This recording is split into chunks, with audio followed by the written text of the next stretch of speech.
du système, elles font des enfants, d'autres vendent même la paternité des enfants, d'autres sont là, elles ont l'argent, elles prennent tous les avantages, et elles trouvent le moyen d'aller travailler au noir pour augmenter leurs revenus. Et comme je conclue en disant, tout ceci, c'est la conséquence, c'est la société dans laquelle nous sommes nés, nous avons grandi. Si les valeurs familiales étaient protégées et bien enseignées aux enfants chez nous au pays, je pense que ça nous éviterait beaucoup de problèmes. Beaucoup de problèmes. Toute cette guerre-là, l'argent, comme tu as dit tantôt, Master, on met beaucoup plus l'argent en avant, et plus que tout, l'argent devient une valeur. Et on a grandi avec les fémans qui venaient avec des mallettes d'argent on demande à un jeune enfant au Cameroun, qu'est-ce que tu veux devenir plus tard? Il dit féman, il ne sait même pas de quoi il est question. Il dit non, je veux devenir féman. Vous vous rappelez tout de l'histoire des fémans au Cameroun, comme ça a fait la une à un certain moment, ou même la Coupe du Monde, où un féman a donné une mallette de plusieurs millions en espèces au Premier ministre, venir faire arroser son jet privé par le Premier ministre.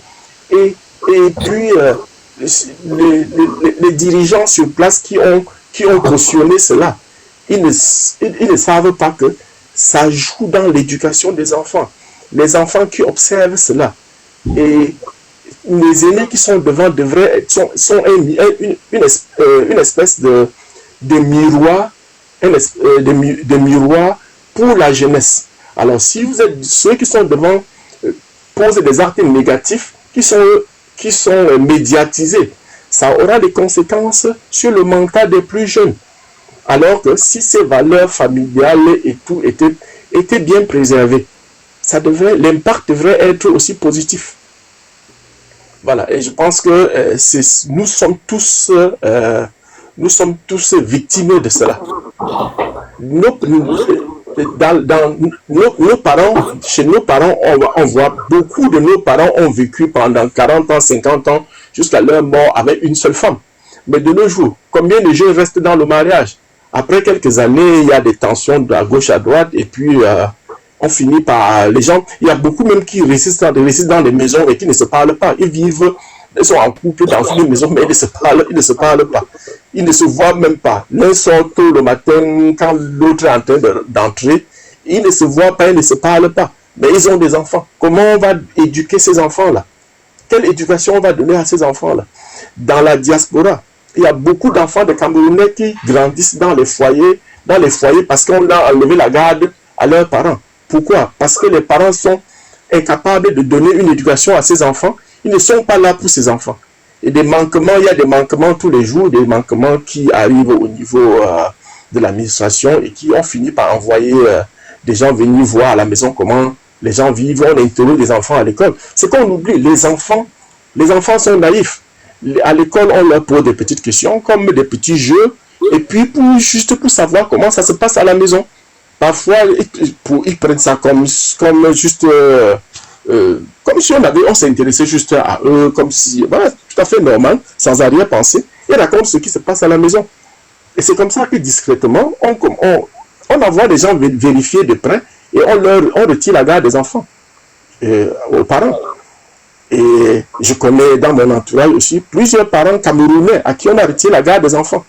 Parce que les parents se disputent tout le temps, d'autres parce qu'ils boivent de l'alcool, ils ne sont pas à la maison, d'autres parce qu'ils sont sortis régulièrement la nuit pour aller ou au travail ou bien aller faire la fête, et ils enferment les enfants seuls à la maison. Et on finit par leur retirer la garde des enfants. Et qu'est-ce qu'on va dire? On va accuser le gouvernement. Quand j'entends souvent dans certains lives, on dit oui, c'est parce que les Ouad ne nous aiment pas, ils ne nous aiment pas, ils veulent prendre nos enfants pour aller vendre dans leur pratique là. Mais même si tel était le cas, la faute nous revient déjà, parce que nous n'avons pas fait notre devoir. Si tu n'as pas fait ton devoir et que cette situation arrive, tu dois d'abord t'en prendre à toi-même. Tu ne vas pas directement accuser cela. S'ils ont posé cet acte, c'est la conséquence de tes manquements. Voilà. Donc, comme je dis, allez même dans les écoles. Vous voyez combien de parents, d'hommes, des papas viennent accompagner leurs enfants à l'école. La plupart du temps, c'est toujours les mamans qui viennent assister aux réunions des parents. Vous voyez combien d'hommes africains, même en général, même pas seulement Cameroun, qui viennent assister aux réunions de parents à l'école. On laisse toujours, non seulement, ou bien on laisse à la maman, ou bien on ne vient pas du tout. Et même être responsable des parents de classe même. Presque les Camerounais, on est toujours abonnés absents. À tous les niveaux, on est abonnés absents. Les activités extrascolaires, les enfants jouent au foot, les enfants font la natation et autres. C'est toujours les mamans qui viennent seules. Les papas sont où? Donc, quand on demande, quand tu ne peux pas vouloir que la maman fasse tout, mais chercher à être à côté encore en train de contrôler ce que la maman fait avec cet argent. La maman a pris cet argent, elle a pris cet argent. Tu veux contrôler les finances. Mais tu oublies que la maman, si tu contrôles les finances, la maman aussi s'occuper des enfants, s'occuper de la maison. Ça, c'est aussi un travail. On doit lui donner aussi des moyens de pouvoir faire cela. Donc, pour conclure, je dis, la responsabilité revient aux deux. Il y a des manquements très souvent de la part des deux. Mais notre système là, d'où nous venons là, eux, ils sont en grande partie responsables de tout cela. Merci beaucoup. Je me mute et j'écoute les autres.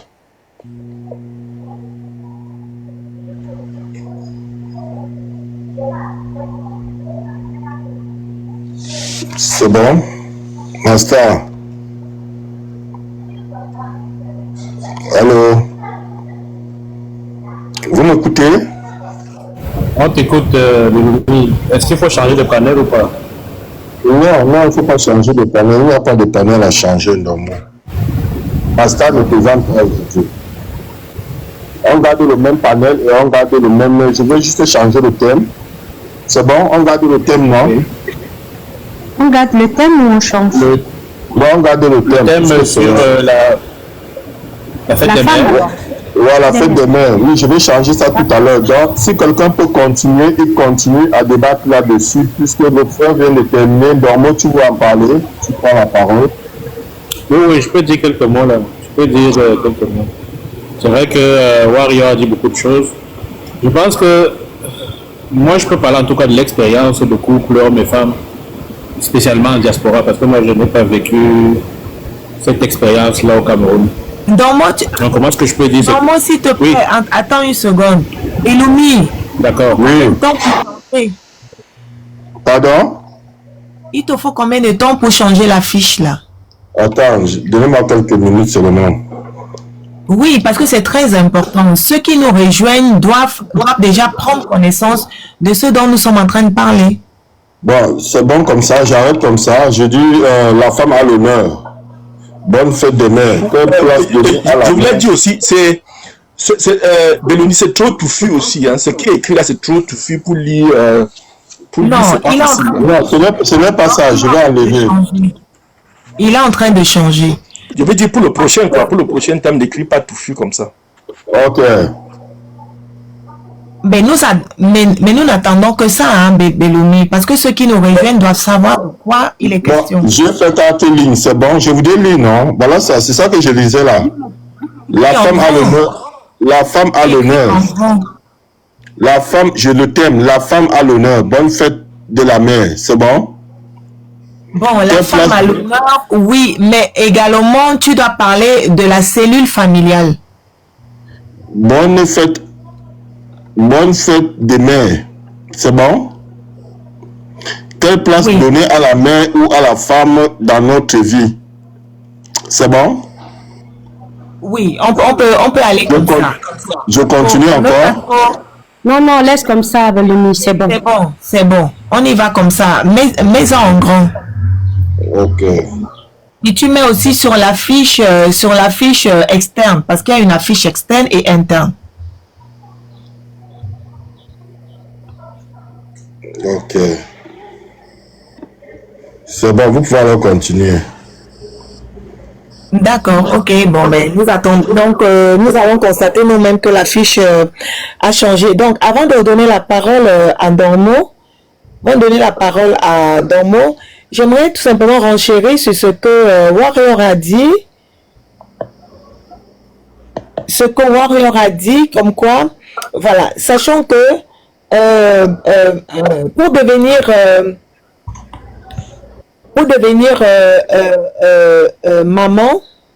maman, il suffit tout simplement de faire des choses de papa et maman. Pour faire des choses de papa et maman. Mais pour être mère et père, c'est vraiment, c'est un titre. C'est pour ça que vous voyez sur nos documents officiels, c'est marqué nom du père et nom de la mère. Ça englobe énormément de choses. Personne n'a jamais prêté attention à ça. Vous ne verrez jamais marqué nom de la maman, nom du papa. C'est toujours nom du père, nom de la mère. Donc, pour être maman, il suffit de faire des choses de papa et maman. Mais maintenant, pour être mère et père, c'est totalement différent. Donc, il y a des pères et des mères qui ont déjà énormément de choses à se reprocher. Nous avons, il peut exister des parents toxiques, des parents irresponsables, même des cons font des enfants, même des fous, des folles font des enfants, même des instables, mentaux font des enfants. Mais quand on les a déjà faits, que deviennent-ils sinon pas une base ou alors sinon pas une éducation, je vais dire une éducation propre, approfondie, une éducation pour leur permettre justement c'est-à-dire d'entrer dans la vie sociétale, dans la vie active, professionnelle, en ayant, je vais dire, un minimum de bagou. Que deviennent ces enfants-là? N'est-ce pas, on dit que même l'enfant du zèbre a également des tâches? Donc, si vous avez des parents qui ne sont pas eux-mêmes à la hauteur d'élever les enfants, mais ces enfants-là ne vont que calquer ce qu'ils ont appris. Donc, ce sont des comportements des parents qui sont d'abord questionnables. Ce sont des comportements des parents qui sont d'abord questionnables.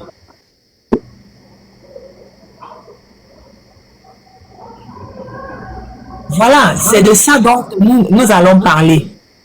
Et que comme chacun pourra venir donner son avis, il y a de tout. Nous sommes c'est-à-dire à cause de la vie chère, de la dureté de la vie. Aujourd'hui, certains adoptent certains comportements qui sont soit répréhensibles, soit reprochables, soit déplorables. Et nous devons parler de tout cela. Ce sont ces enfants-là qui grandiront également demain, qui vont devoir eux aussi faire des enfants et s'occuper peut-être aussi des autres. Qui voudrait avoir d'un professeur ou alors qui voudrait avoir d'un professeur ou d'un ami ou qu'importe quel rang il a dans la société, quelqu'un qui a été éduqué par des personnes mentalement instables. Personne ne voudrait avoir ça. Je dis même des cons vieillissent, même des cons font des enfants. Ça ne lui enlève pas ses organes génitaux pour en fabriquer. Ils en font.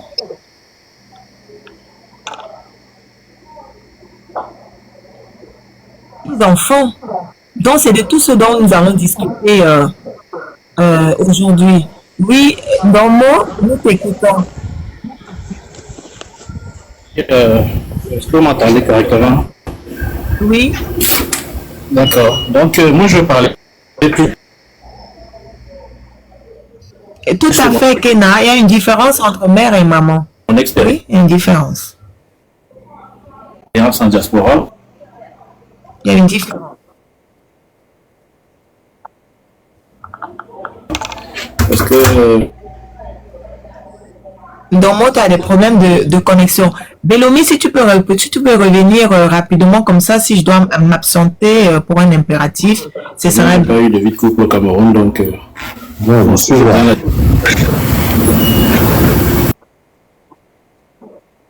d'accord. Ok, Tantine, nous t'écoutons. Oui. Alors, c'est très difficile. Oui, tu es là. Oui, je suis là, je vous écoute. Oui, mais il n'y a rien de changé là sur ton affiche. Je suis en train de... Je vais le faire. C'est mon truc, ce qui me dérange. Oui, Tantine, on y va. Bah, alors, c'est comment prendre position? Est-ce qu'on parle de la société, de la femme dans la société africaine ou dans la société européenne? Parce que nous qui sommes dans la société européenne, nos besoins, nos attentes différencient un petit peu, pas beaucoup, hein, de la société africaine. Parce que, pourquoi je dis ça? C'est que ici, les exigences de la société sont un petit peu différentes. Parce que en tant que femme, en tant que couple ici en Europe, même en Afrique, hein, mais ici c'est plus accentué de se dire que l'homme et la femme, pour avoir une vie, comme on dit, un petit peu potable, doivent travailler. Et je veux dire, nous devons tous les deux travailler parce que il y a des charges qui ne sont pas pareilles. Je prends juste un petit exemple. La plupart en Afrique, par exemple où j'ai grandi avant d'arriver ici, j'ai grandi avec ma tante et puis là-bas, on avait déjà une maison, ce qui fait que le loyer, on savait pas trop ce que c'était. Et la plupart des foyers africains, c'est comme ça. C'est de nos jours que la location, elle est plus visible. Avant, on vivait dans les maisons familiales. Même si tu étais marié, ton papa ou ta maman te donne un pesticide.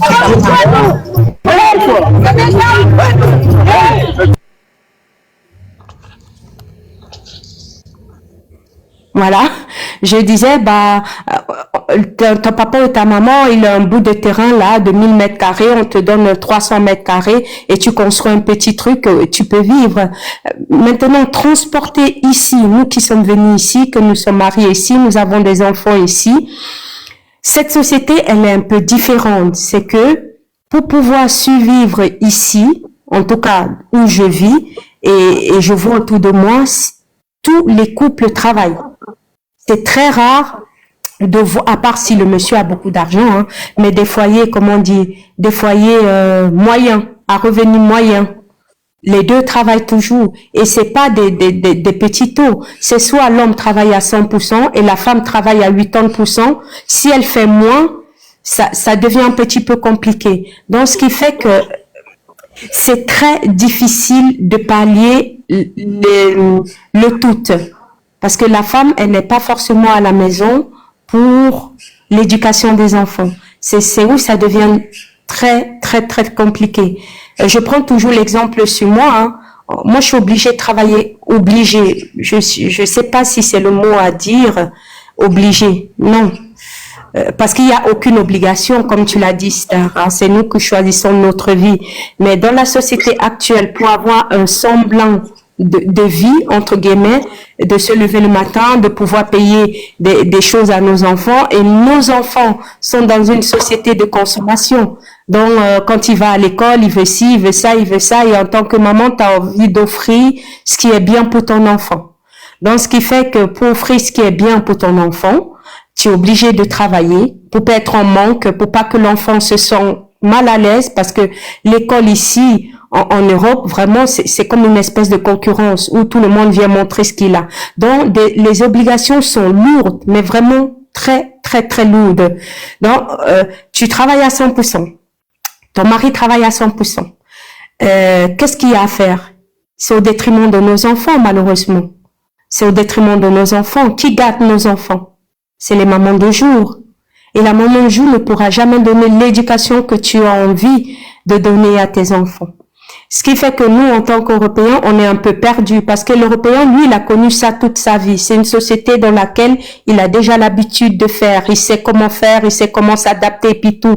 Nous, on est transportés. moi je suis arrivée ici en étant déjà adulte, on est transporté de notre société africaine à la société européenne, ce qui fait qu'on perd un petit peu des repères. Il faut il fait comme un reset en fait, rebobiner et réactualiser. On va réactualiser avec la société d'ici.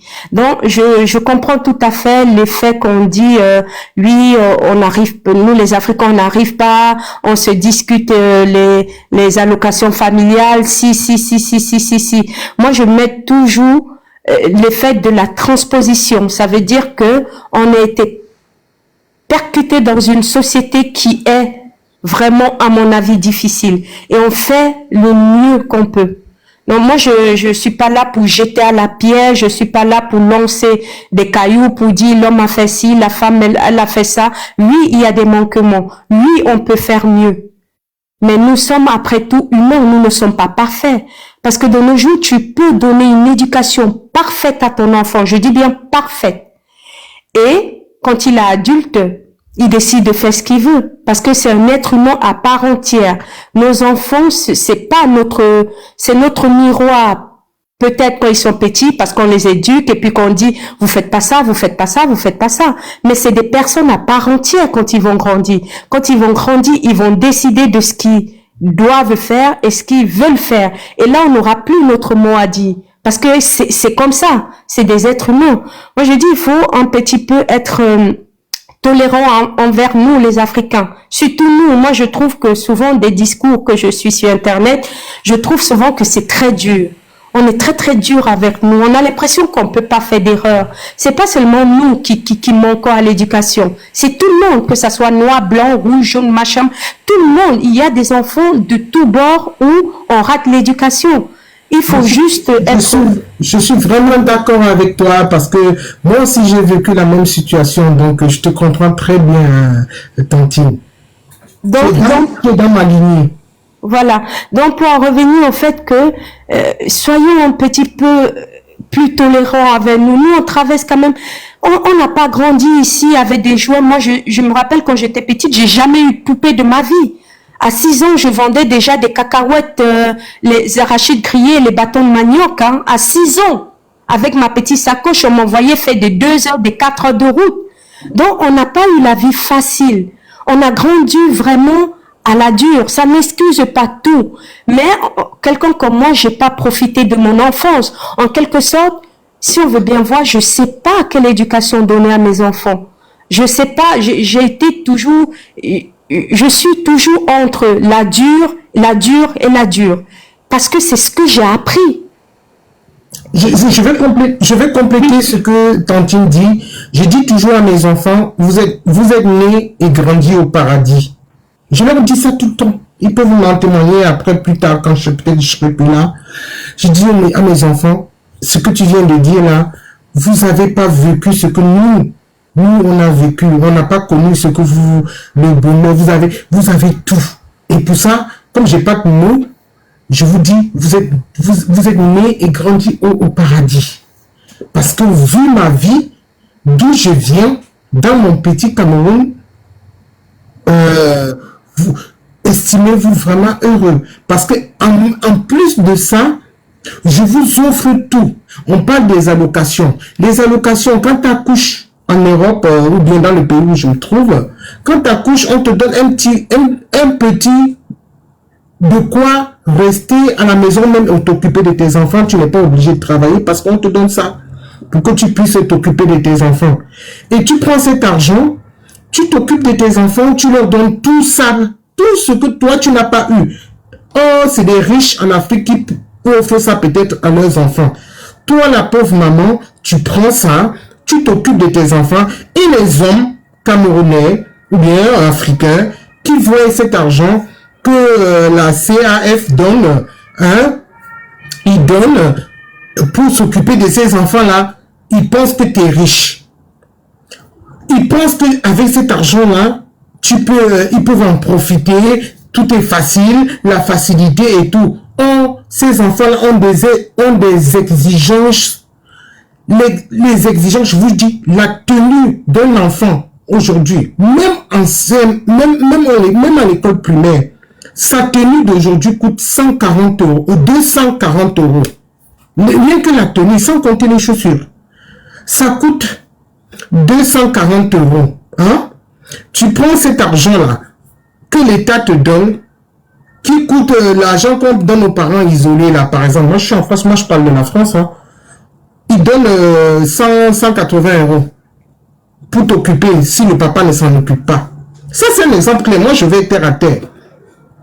L'argent que l'autre parent, qui a vu que tu gagnais beaucoup d'argent, il s'est barré, il ne veut pas s'en occuper, il se barre. Bon, en remplacement de ça, l'État te donne 180 € pour que tu t'occupes de cet enfant à sa place. Tu prends ça, tu mets dans vêtements, tu mets dans chaussures, il te reste quoi? Avec l'exigence de nos enfants d'aujourd'hui, en 2024-2025. Oui, parlons peu, parlons vrai. Et puis on va te dire, ouais, les femmes en France préfèrent rester célibataires parce qu'ils ont l'argent de la CAF. Réfléchissons. Il faut que ces femmes viennent témoigner. Moi, je suis passé par là. Je suis passé par là. J'ai une perte de... Non, je ne vais pas parler de ma vie privée. Parce que j'avais des enfants, j'avais 2 enfants en bas âge. Quand il a vu ça, il s'est dit, mais attends, moi je reste tranquille. Hein. Moi je reste tranquille, je te donne plus rien. Là, tu as l'argent pour t'occuper d'eux et tout. Voilà. Voilà, Et quand cet argent, quand on ne donnait plus cet argent-là, pour permettre aux femmes qui peuvent sacrifier leur travail. Oui.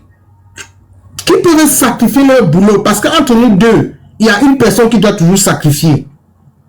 Tu te sacrifies, tu fais le suivi, tu pars dans les rendez-vous, n'en parlons plus. Si tu as un enfant qui a des difficultés et que tu dois l'amener pour certains suivis, orthophoniques, tout ce qui, machin et tout qu'on te dit de suivre pour l'apprentissage et tout, c'est toi qui dois te sacrifier. Et quand tu le fais, lui, il ne peut pas le faire. Hein. Ah, ça, c'est sûr. Hein. Nos hommes africains, avec... Excusez-moi.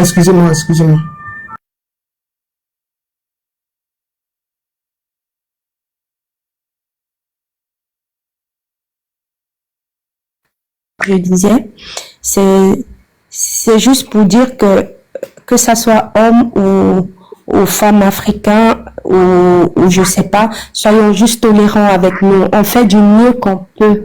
Nous sommes tous humains, nous avons nos manquements, et puis on peut pas être parfait. Hein. Nous, on voit juste notre société parce qu'on parle de notre société, mais si vous allez partout, déjà même les voisines, quand ils vous racontent leur divorce, que ça soit européen, c'est la même galère, c'est les mêmes disputes, c'est les mêmes problèmes, c'est exactement ça. C'est juste qu'on est juste focalisé sur notre communauté comme si on était des diables. Nous ne sommes pas des diables. Nos mêmes problèmes sont les mêmes problèmes des Ivoiriens, des Français, tout ça. Les gens se déchirent. Et puis, il faut pas seulement se dire qu'on se déchire pour les allocations familiales, parce qu'en soi, l'allocation familiale, comme disait la sœur tout à l'heure, mon fils, il a 8 ans, mais il me parle des chaussures de 180 francs suisses. Hein. Donc, pour dire que l'argent là, c'est rien. Quand on veut s'occuper, quand on s'occupe bien de son enfant, l'argent que la CAF donne, c'est rien du tout. Ou la CAF ou l'allocation familiale, mais c'est rien. Ces enfants, et je vous imagine pas, j'imagine pas, si vous avez des hommes à la maison, le garçon mange, ça ne rigole pas, tirailler les 200 €, tout ça, non. En tant que parent, il faut se dire qu'on fait ce qu'on peut. Et ces enfants, c'est des personnes à part entière. Quand ils vont grandir, s'ils décident de choisir leur chemin, on n'y peut rien. On n'y pourra rien. Malgré toute l'éducation qu'on dit, oui, on donne pas l'éducation, oui, on donne... Tu peux donner toute l'éducation à ton enfant, il tuera. Il le jette à la fenêtre. Donc, soyons moins durs avec nous. Nous aussi, on a le droit de vivre, on a le droit de lâcher prise, on a le droit de se sentir, de vouloir respirer. Je sais pas dire, comme j'ai dit l'autre, aller en boîte de nuit, tout ça. Et même, on a le droit d'aller en boîte de nuit quand même. On a le droit de sortir au restaurant. On a ce droit. Nous sommes des humains. N'oublions pas qu'avant d'être parents, nous sommes des humains. C'est tout ce que moi je voulais dire par rapport à ça. De dire, oui, on fait ci, oui, on fait ça, mais soyons un tout petit peu tolérants. On n'a pas la science